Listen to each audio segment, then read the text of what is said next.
Incarnon weapons, the best and coolest weapons in game. They can do things like this.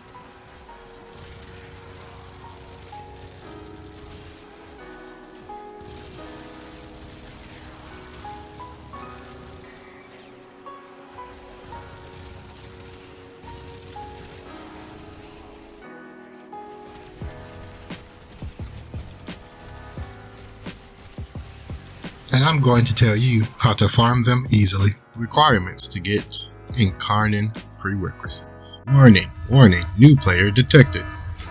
Phew, glad I caught you before you went skipping through the video, only to find out this is for mid to late game players. Sorry new players, there's no way you're getting Genesis adapters without first getting to MR14. Feel free to watch anyway to get a further understanding.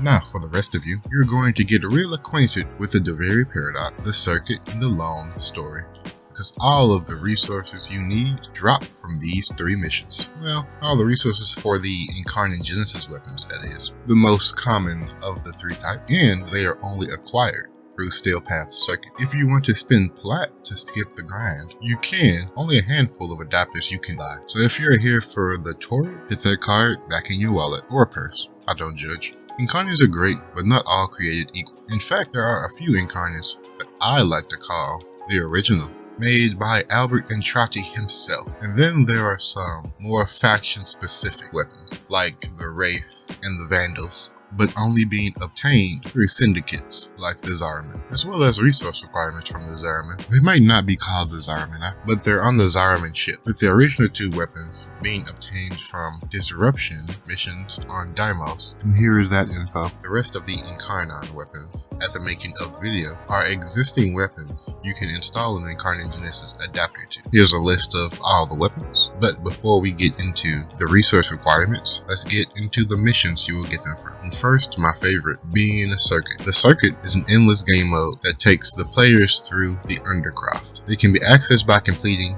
the Devary Paradox, which you get after beating Uranus Junction. The Steel Path Circuit, however, requires at least one run of Circuit to unlock it, at most one run of Lone Story, regular circuit, and the Devary experience. I will make a whole video on the circuit in the future, but for right now, I'll just go over the basics. Players in Steel Path Circuit, players can select from 5 Incarnon Genesis adapters per week as the Tier 5 and Tier 10 rewards. If the player has 50 intrinsic opportunity rank 9, they can also choose from pistol, rifle, or melee ribbon mods, or 20,000 Kuba. The Incarnon system is an upgrade mechanic for weapons that tunes them to the void, augmenting and increasing their lethality via alternative forms and evolution upgrade. Right now there are 8 weeks with different weapons on them in rotation from A, B, C, D, E, F, G, H, and back to A. Additionally, a variety of weapons throughout the Origin system can receive an Genesis adapter that can provide all of these weapons in their variants. Variants being copies of the same weapon but slightly changed, such as primes, vandals, even Mark I prototypes. I wouldn't advise using a Genesis adapter on a Mark I variant though. They basically work like ribbons. Dual and AK versions of weapons, such as the Aklex or Dual Skana, are considered different weapons under the Incarnon system. Access to the Incarnon system requires completion of the Angels of the Zariman quest, which alone has a mountain of requirements, but unlocking Albert's Incarnon weapons requires completion of the Whispers of the Wall and the Deadlock Protocol. For Incarnon Genesis requires the Devary Paradox and having unlocked the Steel Path. After you have farmed and completed all the prerequisites, you can finally start farming the Devary Paradox, because all the Incarnon Genesis weapons require materials that come from the Lone Story or the Devary experience. And surprisingly not the circuit. I don't know why no resources come from the circuit, even though that's the one be doing the most. And I think that's an issue that should be fixed. But for right now, Zariman Incarnons can be purchased from this guy and the Chrysalis with the Hold Fast rank.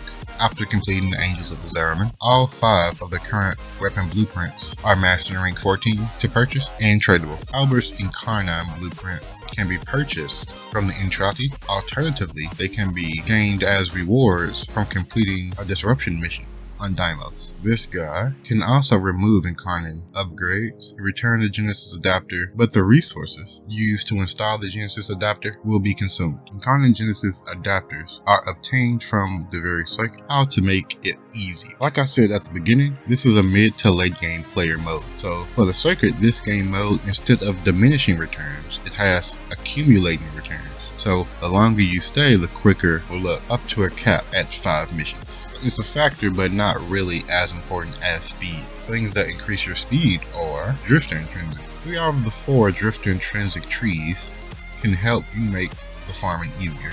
From best to worst here, I'll list off. You want to start with leveling opportunity. Opportunity increases slots, of which every player knows you can never have enough. At level 10, you unlock the ability to play as the Stalker, a highly versatile and elusive character. As Stalker, you can excel at taking down groups with finisher kills and reflecting incoming damage. Damage reflected is turned into Slash, which causes bleed that ignores armor, allowing you to deal with enemies effectively. At worst, the Stalker has the ability to remain permanently invisible. During that time, teammates won't need to constantly revive you, as you can stay hidden and out of harm's way for the most part. You can also see what warframes and weapons will appear, so you can mod beforehand while you're at the star chart in your dojo or ship. The endurance path, you guessed it, helps you stay alive. Everything on here is pretty meh, except for the cheat death skill, which can only be triggered once every 3 minutes. Last and least, the combat intrinsics are mostly used for the drifter and Duviri, so are not very useful for warframes in the circuit, but it still will make things easier if you want benefits such as each active decree grants 10% bonus damage, but the bonus damage will be additive to Suration, not multiplicative.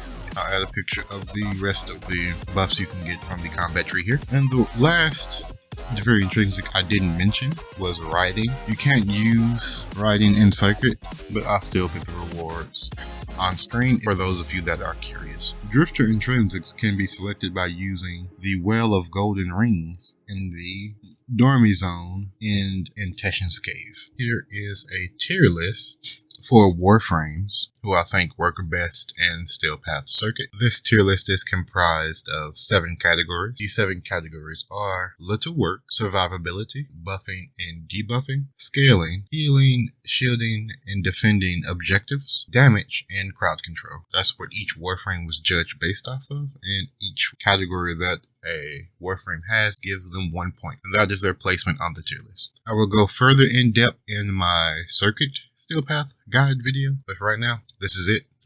Like, comment, subscribe. Thank you for watching, and I will see you all in the future.